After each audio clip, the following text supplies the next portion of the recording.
البيض المسلوق بالطحينة.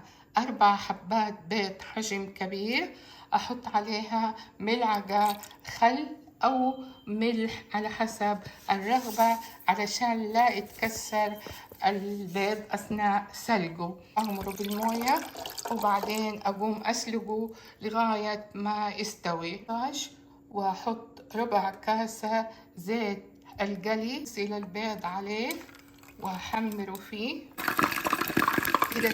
تغطي لازم الصاج عشان تحترسي من فقاقيع قلي البيض بهذا الوضع، وتحركيه كده بمقبض الصاج. 3 ملاعق زيت الطبخ، حبة بصلة صغيرة قشرها وغسلها واطحنها مع فصين ثوم. دبل البصل والثوم وصفت شوية. حبة طماطم حجم كبير بتكون حمراء أطحنها ناعم، وإذا كانت مي حمراء ممكن تحطي ملعقة معجون طماطم.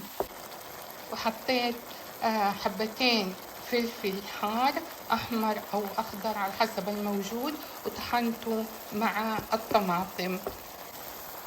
4 ملاعق طحينة سائلة وملعقة مبشور جوز الهند، جوز الهند، ملعقة عصير ليمون، ربع ملعقة قرب، وربع ملعقة كزبرة ناشفة مطحونة، وربع ملعقة فلفل أبيض، وربع ملعقة الملح الأجموتو، وربع ملعقة ملح عادي.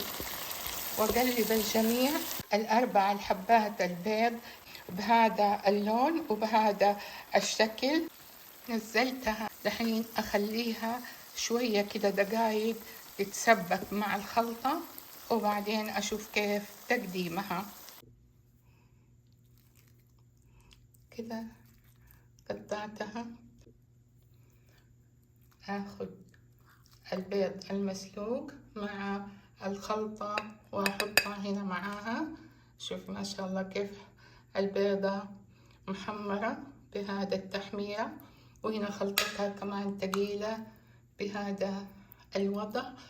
وتتقدم معاها الرز الأبيض والكرنب، ولذيذة جدا، وإن شاء الله تنال رضاكم وبالعافية.